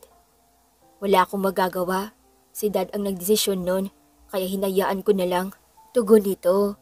Halata naman sa binata na hindi niya gusto ang babaeng pinapa-arrange marriage sa kanya at mukha namang hindi iyon ang tipo niyang babae. Hey, Amira, right? Nagulat si Amira nang kumalabit sa kanyang likuran habang naglalakad siya papunta sa restaurant. Oh, you are... Bren. Pagpapakilala ng lalaki, kilala niya ito sa mukha, ngunit hindi niya naman alam ang pangalan nito. Remember me? Of course! Patawang tugon ng dalaga. Ikaw ha? Nakita ko kayo ni Sir Vester kahapon sa swimming pool area. Mukhang may something sa inyo ha. Kinikilig na sabi ng lalaki. Hindi malaman kung bakla ba ito o straight. Hoy, huwag ka nga gumawa ng issue. Nagulat nga din ako. Bigla na lang siya nagyaya mag-swimming. Tapos pinasuot niya pa ako ng bikini. Pagkukwento ng dalaga. Pero in fairness ha, bagay kayo. May chemistry nang ibabaw sa inyo. Pang-aasar pa nito sa dalaga. Hoy, huwag ka nga maingay. Nandito na tayo. Baka kung ano namang isipin sa akin ng isang dyan. Pagsuway ng dalaga. Ano pa nga ba? Nakita rin niya kayo kahapon. Pabulong na sabi ni Bren. What? Gulat na tanong nito na ikinangiti niya lang na mapang-asar. Excuse me. Pag-aagaw niya ng atensyon ni Shane na naroon sa counter area. I want to order chicken afritada and chicken adobo. Ani ni Amira na tila hindi naman napapansin ng babae o sadyang nagbingi-bingihan lang. Excuse me. Nilakasan niya ng konti ang kanyang boses para marinig siya dito. Ganun nga ang nangyari, ngunit magkasalubong na kilay naman ang iniharap nito sa kanya. What? Dalawang chicken afritada at dalawang din chicken adobo. Pag-uulit ni Amira. Okay, wala na ba? Mukhang naa-adapt mo na lahat ng paborito ni Vester ha. Yaya ka pa ba niya? O yayayahan? Pabulong na sabi ni Shane. Isyo ka na naman. Hindi ko alam yung sinasabi mo ha. Dinay pa. Kitang-kita ko naman kayo sa swimming pool kahapon. Hoy girl, sasabihin ko lang sa'yo ha. He's mine. Inis na sabi nito. Di sa'yo, kung sa'yo, hindi ko naman siya inaagaw eh. Tugon naman ng dalaga at sakto namang inilagay na sa kanyang harapan ang kanyang order kaya kaagad niya itong kinuha at umalis na. "Where have you been?" Tanong ni Vester kay Amira pagpasok nito sa kondo. "Sa baba, kumuha ng pagkain," tugon niya. "Dalhin mo sa taas mamaya, may gagawin lang ako." Utos ng binata at umakyat kaagad sa taas. Maaga pa naman kaya sa kwarto muna siya tumambay nang biglang tumawag sa kanya ang kanyang nanay. "Hello ma? Kamusta po? Pasensya na, nakalimutan kong tumawag sa inyo." Agad na sabi ng dalaga. "Anak, yung papa mo kasi, nasa hospital." "Po? Ano pong nangyari kay papa?" "Inatake sa sakit sa puso ang papa mo. Kailangan mong umuwi ngayon." Natatarantang sabi ng mama niya at bakas sa boses ang takot. "Paalis na po ako. Hintayin niyo ako dyan." Agad na binaba ng dalaga ang tawag at kinuha ang kanyang bag. Si Sylvester, malakas na katok niya sa kwarto ng binata na agad namang din siyang pinabuksan. "I'm sorry, but I need to go home now. My father's in the hospital. They need me." Pagpapaalam ng dalaga. "Wait, I want to come with you. I call my driver." Ani ni Vester. "No, it's okay sir. Magta-taxi na lang ako. Nakakahiya sa'yo." Pagtanggi ng dalaga. Ngunit mas gusto niya nang kasama ang binata dahil mas safe siya nito. "No, just wait for me." Tumalikod dito at may tinawagan. Maya-maya pa, lumabas din siya. "Let's go." Agad silang nagmadaling lumabas kasama ang bodyguard at hinatid sa malapit na landingan ng chopper ng binata. "Anong gagawin natin dito?" Nagtatakang tanong ni Amira. "Kailangan natin mag-chopper para mabilis ang biyahe. Traffic ngayon sa EDSA and almost 2 hours ang biyahe." Pagpapaliwanag ng binata. "Come on." Inabot ni Vester ang kanyang kamay sa dalaga upang alalayan sa pagsakay. "Pero takot ako sa heights." Nag-aalangan na sabi ng dalaga. "Trust me, I'm here." Tila napawi ang kaba sa dibdib ng dalaga nang sabihin iyon sa kanya ng binata. Na makasakay na sila, kaagad din lumipad pataas ang chopper dahilan para mapakapit ng sobrang higpit si Amira sa braso ng binata. "Don't be afraid, I'm here. You are safe if I'm here." Ani ng binata sa kanya. Hindi niya maitatanggi na napapakalman nito ang kanyang loob. Pagdating sa hospital, kaagad siyang nagpunta sa room kung saan naroon ang kanyang ama. Maraming nakasunod sa kanilang bodyguard kaya pinagtitinginan sila ng maraming tao. "Ma, kamusta po si Papa?" "Inatake siya kanina, pero maayos na siya ngayon. Yun nga lang, mas lalo siyang hindi makagalaw. Ang payo ng doktor, mga liquid na pagkain na lang ang dapat ipakain sa kanya dahil hindi na siya makakanguya ng maayos dahil nga hindi na niya maigagalaw ang kanyang katawan." Paliwanag ng kanyang ina. Walang masabi ang dalaga, kaya naman naupo na lang ito sa bench na nasa gilid niya habang sinasapo ang kanyang ulo. "Magkano daw po ang hospital bills?" Tanong ni Amira. 200,000. Tugon sa kanya ng kanyang ina. Napangiti ng mapait ang dalaga. Halos 2 buwan pa lamang siya sa trabaho at 40,000 pa lang ang naipadala niya sa kanyang pamilya at wala natira doon. Saan niya kukuhanin ang perang pambayad sa hospital bills kasama mga gamot ng kanyang ama? "Saan tayo kukuha ng pambayad anak?" Nag-alalang tanong ng kanyang ina. "I can pay your bills." Isang boses ang nagsalita mula sa kanang likuran, nakakarating pa lang. "Sir? No, wag na po. Nakakahiya kung sayo pa namin yun iasa." Pagtatanggi ng dalaga. Nakakahiya naman talaga iyon para kay Amira dahil halos lahat ng meron siya galing sa binata at ayaw niya namang isiping pinagsasamantalahan niya ito o pinipirahan. "It's okay." "Naku, iho. Seryoso ka ba?" Takang tanong din ng kanyang ina. Yes, I'm glad to help. Tugon ng binata. Maraming salamat kung ganun. Niyakap nito ang binata at labis-labis ang pasasalamat. Ma, mag-uusap lang po kami. Pagpapaalam ni Amira at hinila sa braso si Vester. Are you crazy? Hindi mo kailangan gawin yan para sa akin. That's not for you, Amira. It's for your dad. Tugon ng binata. Yeah, I know pero... Shh! Listen. Hinarang ni Vester ang isa niyang daliri sa labi ng dalaga upang pigilan sa pagsasalita. You don't need to pay it back. Accept it because it's my help for your family. Ani ng binata. Kung sa'yo, ayos lang. Para sa'yo barya lang yan. Para sa'kin ilang buwan o taon kong pagtatrabahuan yan para mabayaran ka. Baka sa kanyang mukha ang pag-aalala. Come here. Lumapit si Vester sa kanya at iyakap ito. Sadyang matangkad ang binata kaya hanggang dibdib lang niya ito. I'm just here if you need me. Tila tumagos ito sa dibdib ng dalaga. Unang beses na nagsalita ito na napakalambing sa kanya. Dahilan para makaramdam siya ng comfortable sa binata. Bakit ganyan ka sakin? Yaya mo lang ako. Kaya huwag mo kong tratuhin ng ganyan. Ani ng dalaga. Ngunit imbis na tugunan ito ng binata, mas lalo pa nitong hinigpitan ang kanyang yakap sa dalaga. Makalipas ang ilang araw, pwede nang lumabas ng hospital ang papa ni Amira. Binayaran din ni Vester ang mga hospital bills at palagi din itong nagbibigay ng mga pasalubong. Pa? Pwede ka na pong lumabas.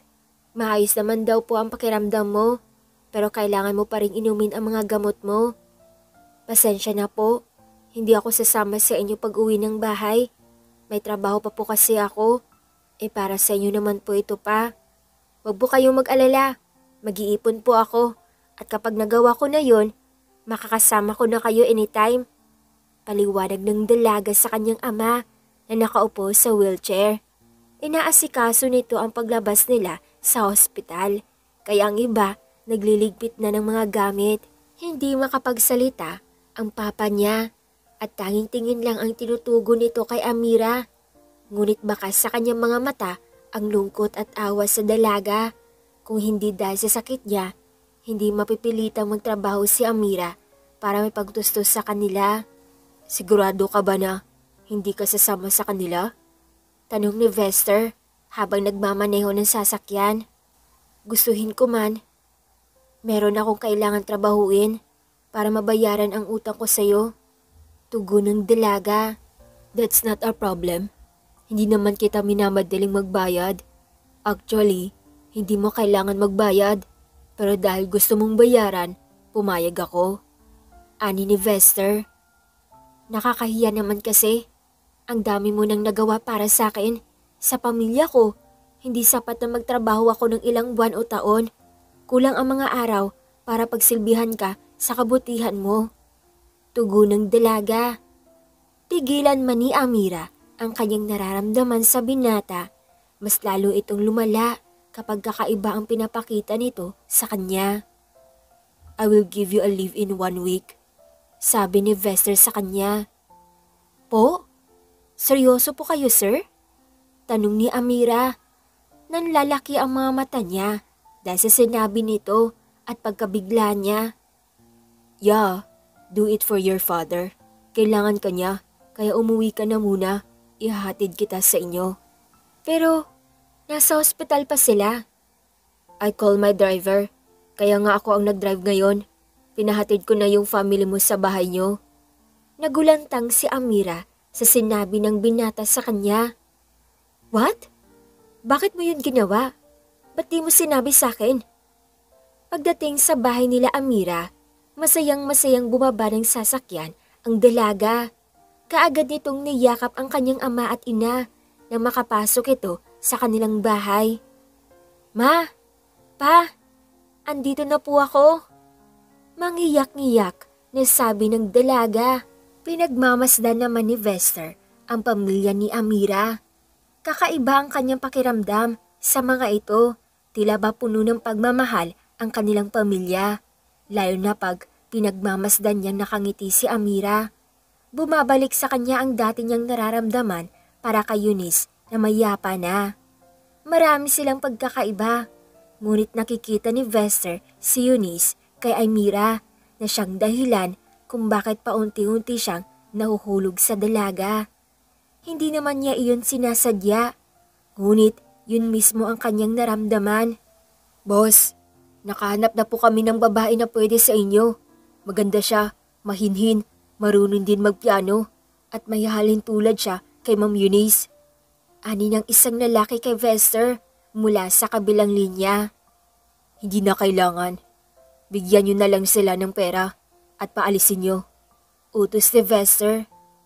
Bakit po, sir? Akala ko ba kailangan niyo ng babae magpapakasal sa inyo?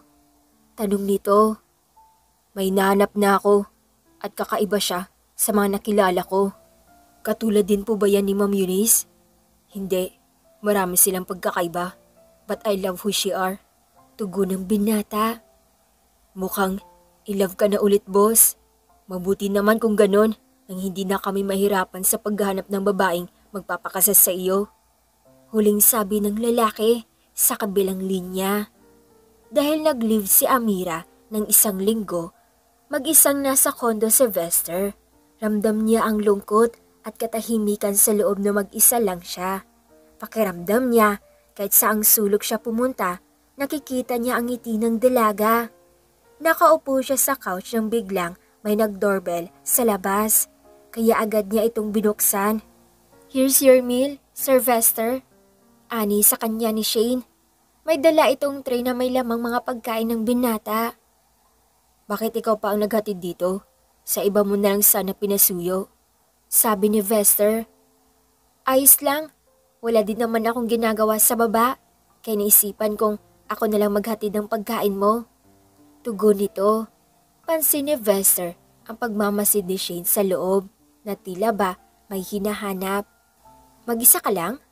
Tanong ni Shane. Yeah, my maid is on leave. Tugon ng binata at bumalik sa couch. That's good. Masasolo kita. Again, Shane? I mean, mabuti at walang manggugulo sa atin. You know what? Pinaselos mo ako ng husto sa babaeng yun ah. I thought she is gonna replace me, but I guess wala magagawa nun dahil alam ko namang ako lang ang mahal mo. Sabi ni Shane na nakangiti ito na para bang kinikilig sa kanyang mga sinasabi. Gross, Shane. Stop thinking like that. You're going crazy. Tugon ng binata na tila nandidiri pa. Why? Hindi ba totoo na ako ang mahal mo? Ano ang sinabi mo sa akin nung huli tayong nag-usap? Hindi ba't sabi mo sa akin wala kang ibang mamahalin kundi ako lang? What? Shane, that's not why I meant. Mahal kita because my family likes you. They all trusted in you, but it doesn't mean na mamahalin kita tulad ng iniisip mo.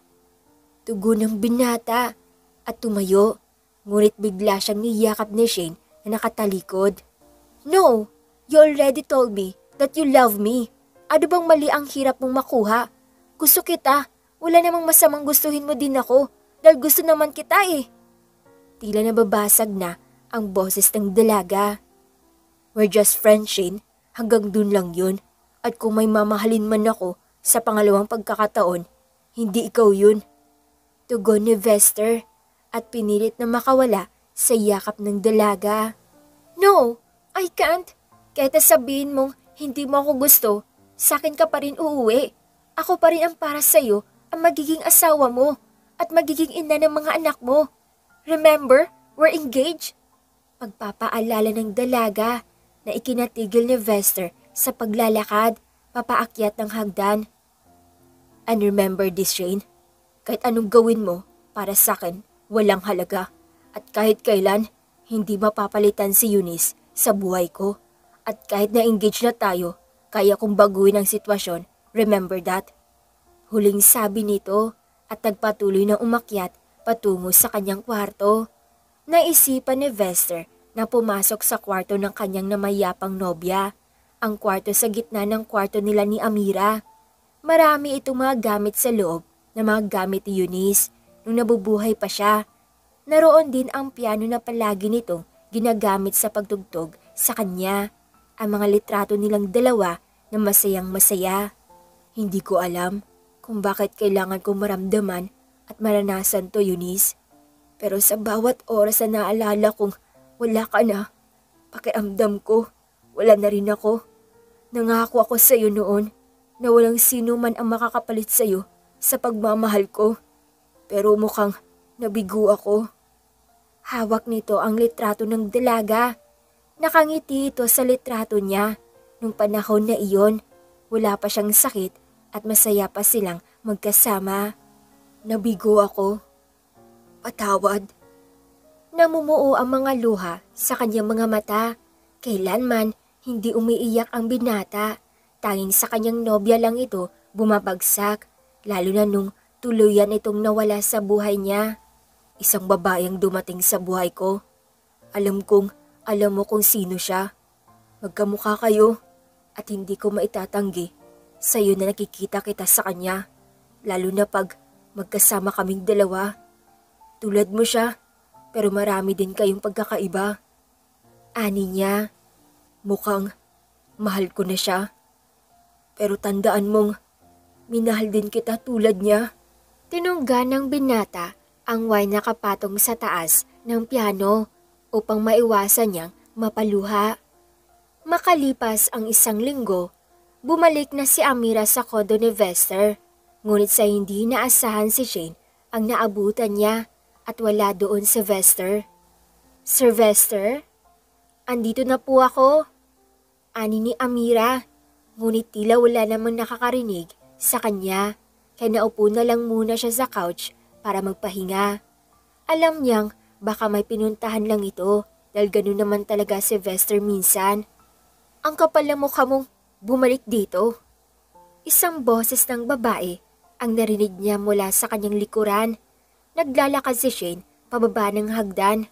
The heck? You are here? Tanong ng dalaga. Nagulat ka ba? Bakit ka nandito? Alam mo bang bawal pumasok dito? Dahil yun ang utos ni Sir Vester? Gosh, can you understand? I am his wife. Napangisi na mapang-asar si Amira sa sinabi ni Shane. Soon to be wife. I'm engaged with him.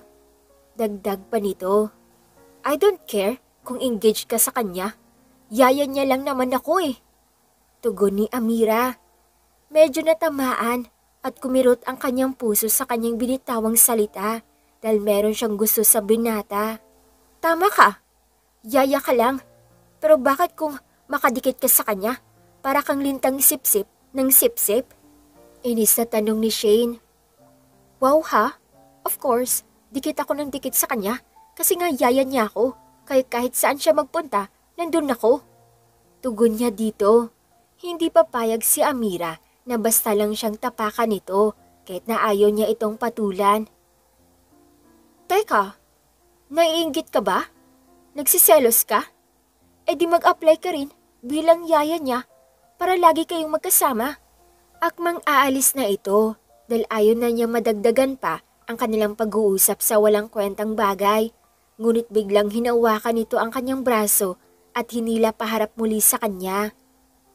Ang pinakaayaw ko sa lahat, ang tulad mong malandi. Sinampal ni Shane si Amira, dahilan para masapon niya ang kanyang mukha sa sakit. What the? Pasalamat ka at may awa ko sa iyo. Kung wala pa, papatulan talaga kita. Malandi ka talaga. Inaakit mo siya para makuha mo lahat ng meron siya. Muling sinampal ni Shane si Amira sa kabilang pisngi. Huwag kang gumawa ng kwento. Hindi totoo ang sinasabi mo. Hindi mapigilan ni Amira ang kanyang sarili.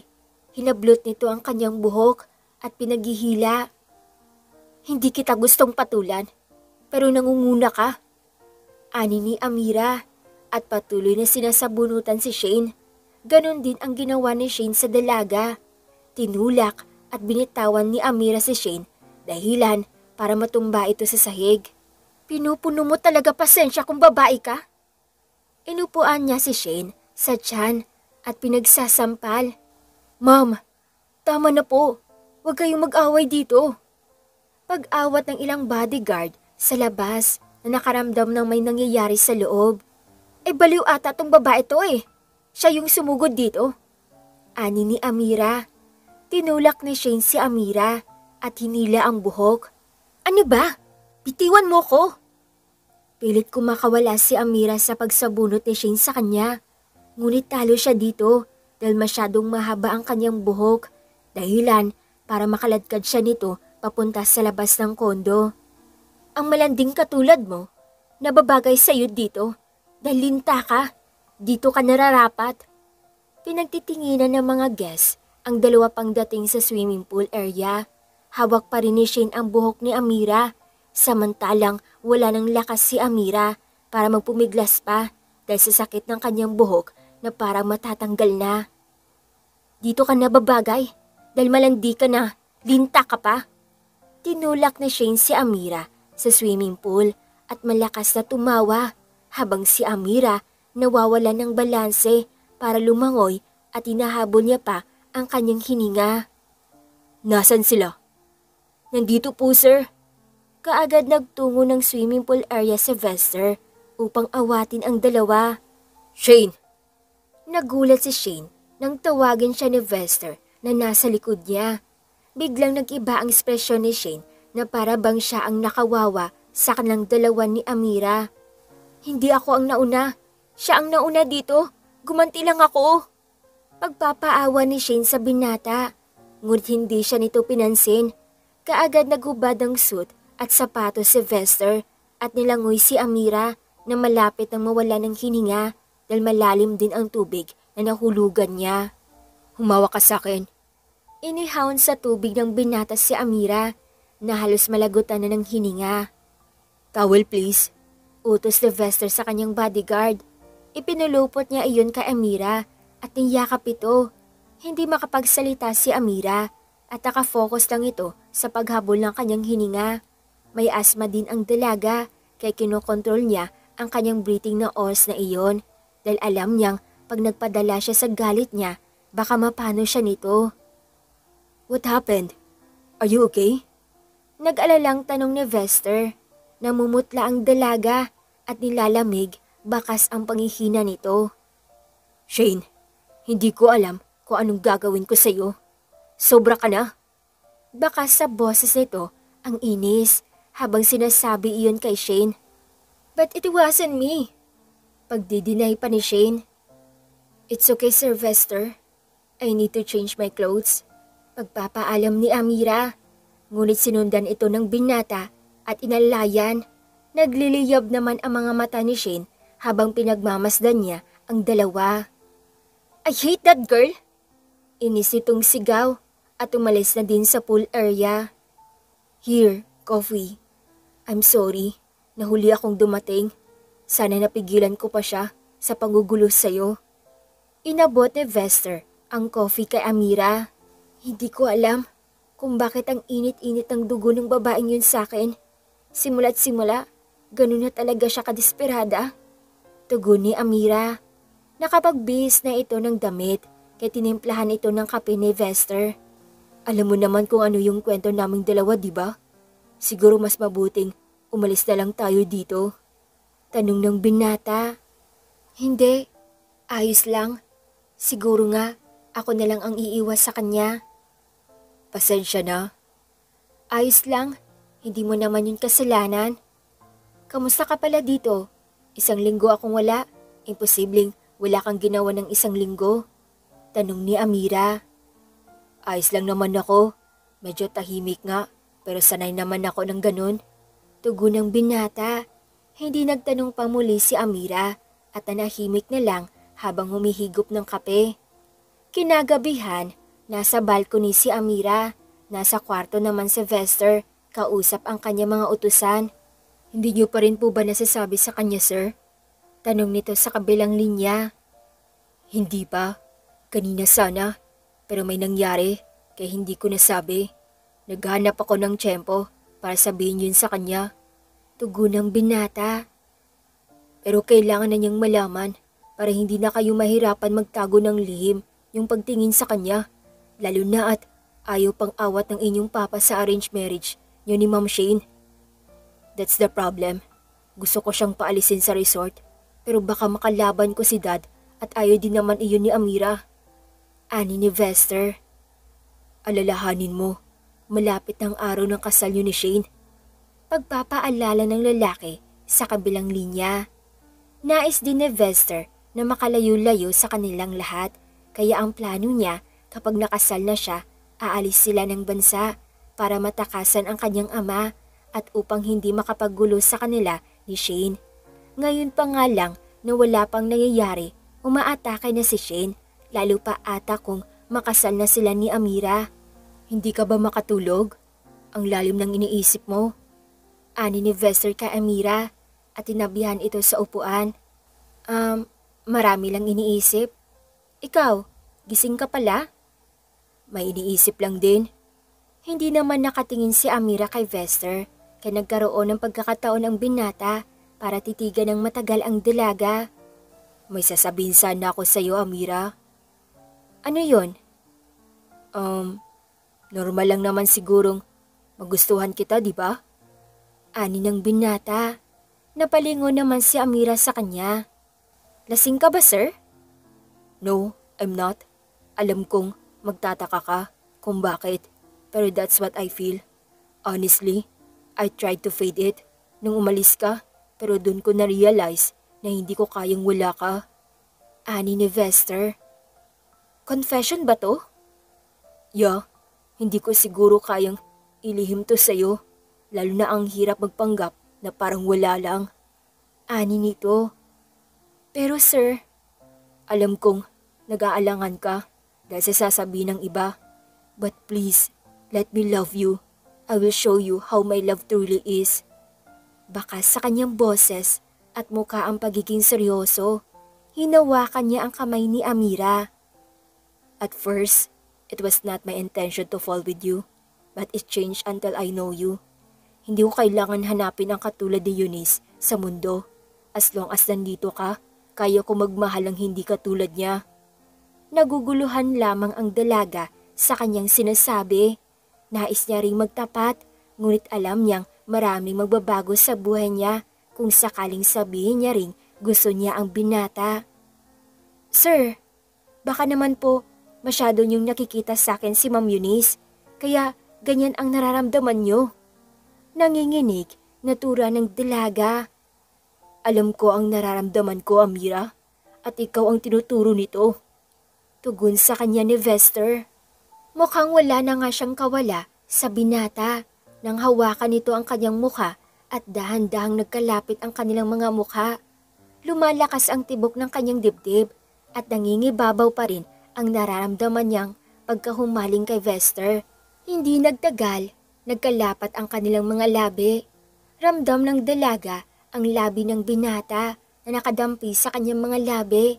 Tila nais na tumalon sa tuwa ang kanyang puso dahil yun din ang kanyang unang halik na nakuha ng binata. Una niya ring minahal. Matapos ang gabing iyon, mas lalong naging komportable si Amira kay Vester. Pakiramdam niya, ligtas siya sa tabi nito. Saan man sila magtungo, laging ang kaligtasan ni Amira ang inuuna ni Vester. Kahit na wala pang relasyon ang dalawa, pakiramdam ni Amira may namamagitan na sa kanila dahil naniligaw pa lamang ito sa kanya. Linggo-linggo din binibisita ni Vester ang pamilya ni Amira upang malaman din nila kung ano ang nararamdaman niya para sa dalaga. Hindi naman maitatanggi ng mga ito na sang-ayon sila sa binata para makatuluyan ng kanilang anak. Hanggang sa isang araw, hindi niya sinasadyang marinig ang pinag-uusapan ni Vester at ang lalaking nasa kabilang linya. Pumayag na siya. Hindi ko akalaing magagawa ko yun. At sa wakas, matatapos na rin ang lahat ng ito kapag nakasal kami. Uwi ka na, Vester. Mabuti naman po, boss. Nang sa gayong makaalis na din kaagad kayo ng Pinas pagkatapos niyo dito. Tugon sa kanya ng nasa kabilang linya. Hindi narinig ni Amira ang buo nilang pag-uusap kaya hindi niya maintindihan ang tinutukoy nito. Ngunit sa salitang kasal pa lang, tila kumirot ang kanyang dibdib. Maya-maya, biglang nasa harapan na ni Amira si Vester. "Love, you are here. Do you need something?" Tanong ni Vester. "I heard what you said." Napalunok ang dalaga bago pa niya marinig ang sasabihin ng binata. Ngunit parang nababaliwala pa ito. "Ginagamit mo lang ba ako?" "What do you mean?" Nakakunot noong tanong ni Vester. "I heard you. Bakit di mo sinasabi sa akin ang lahat? Akala ko ba okay na tayo? Akala ko ba malinaw na sa iyo ang mga napag-usapan nating walang lihim na magaganap?" Tanong ng dalaga. "Wait, love, calm down."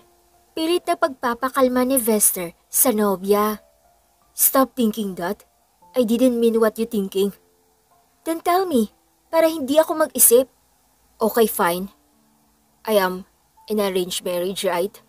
Unable to avoid it, I tried to look for the girl who can marry me in fake. But when I realized that the girl I'm looking is only you, so I stopped. Pinatigil ko silang maghanap dahil nahanap na kita." Hinawakan nito ang dalawang kamay ng dalaga. Mukhang sa ganung paraan, napakalma nito si Amira. "Love, the wedding of us is not fake. It's real. Because my love for you is genuine like you. Gusto kong umalis tayo ng bansa after this. Gusto kong magsimula ng bagong buhay kasama ka. Mahal mo ako, di ba?" Tanong ni Vester na ikinatango ng dalaga. "Then marry me. I wanna marry you, Amira. I want you to be my wife and the mother of my child." Ani pa nito na para bang nagagalak sa kanyang mga sinasabi. "But how's your family? Your father?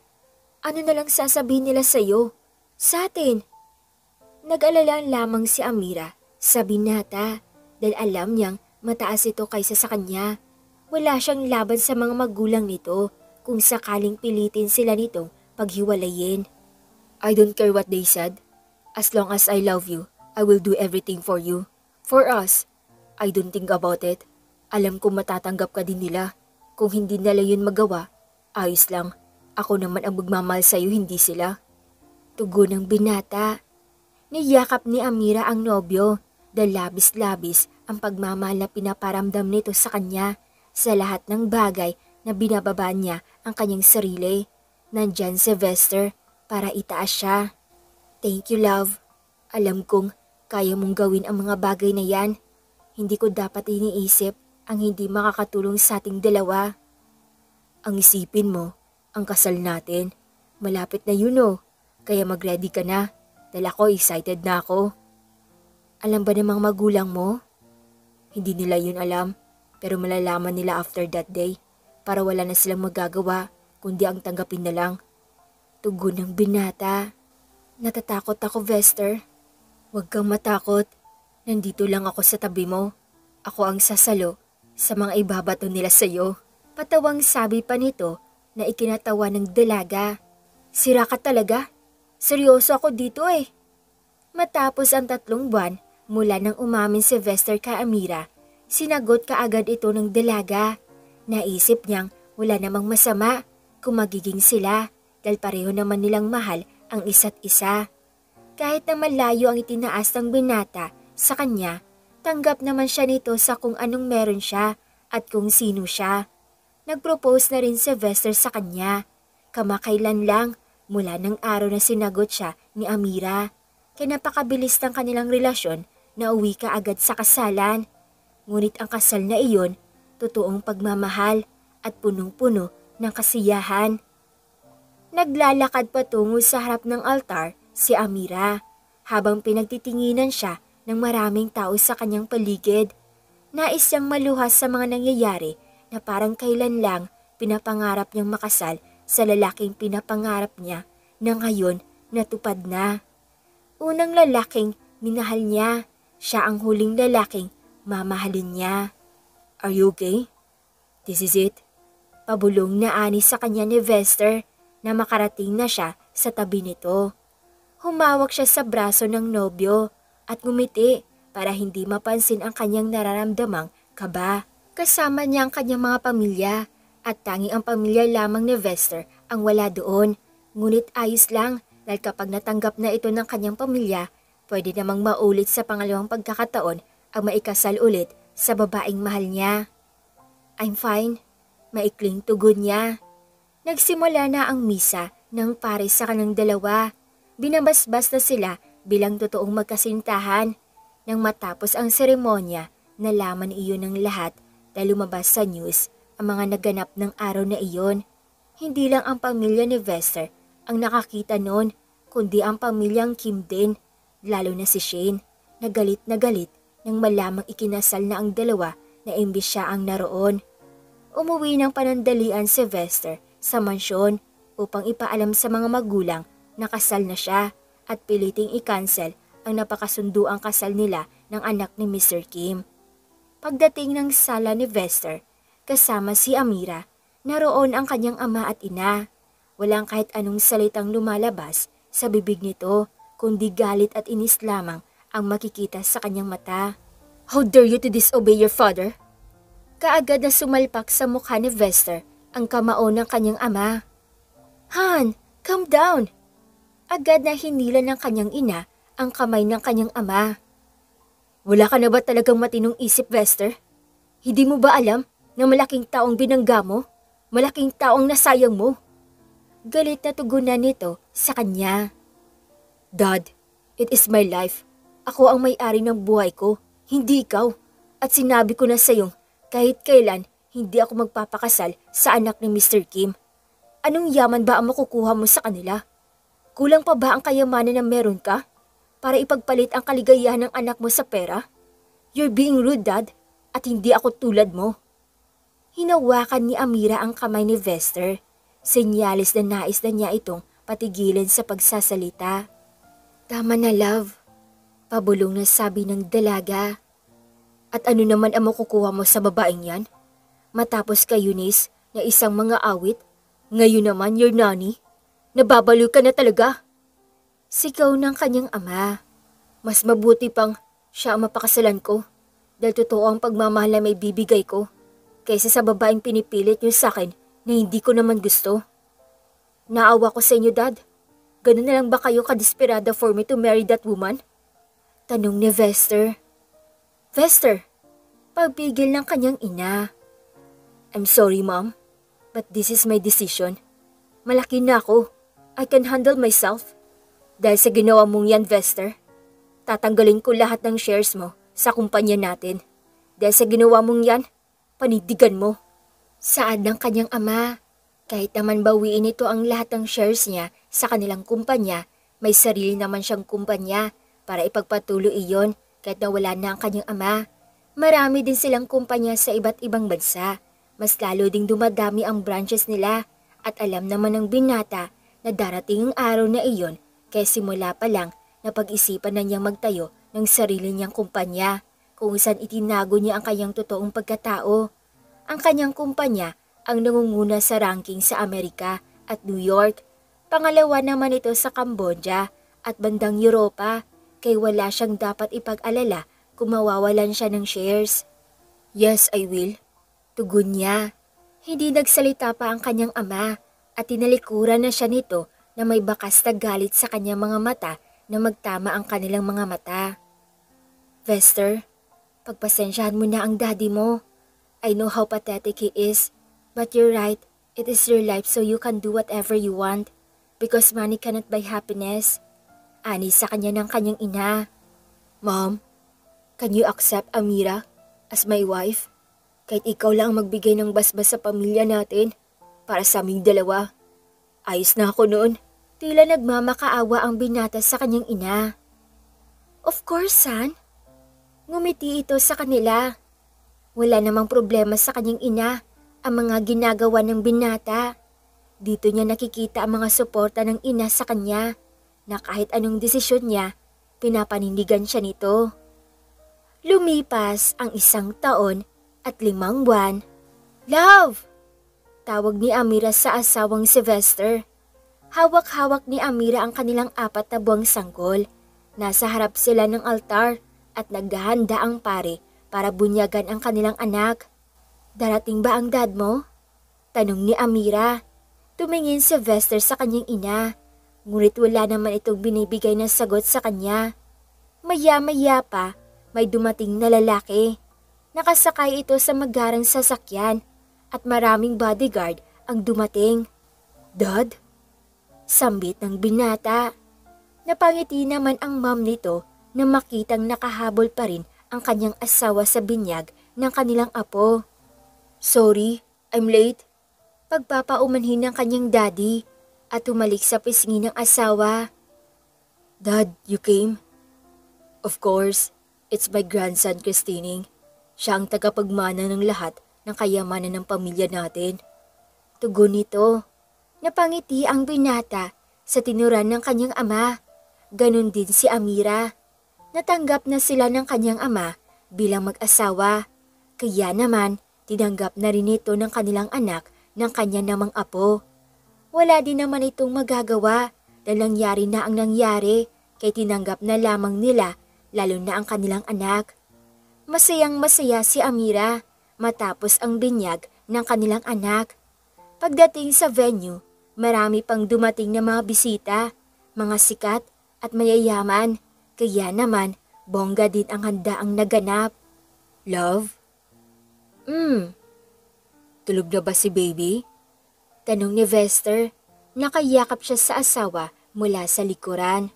Yeah, katutulog lang. Mabuti naman.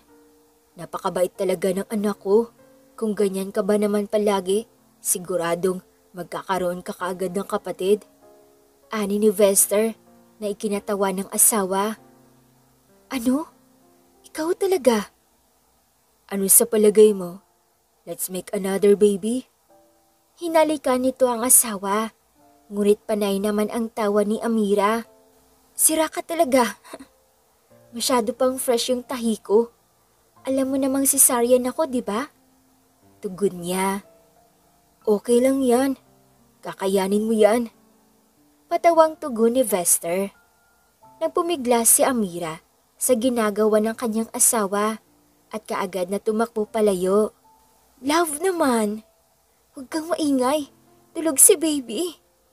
Pagsuway ni Amira nang mahawakan na ni Vester ang kanyang bewang. I love you.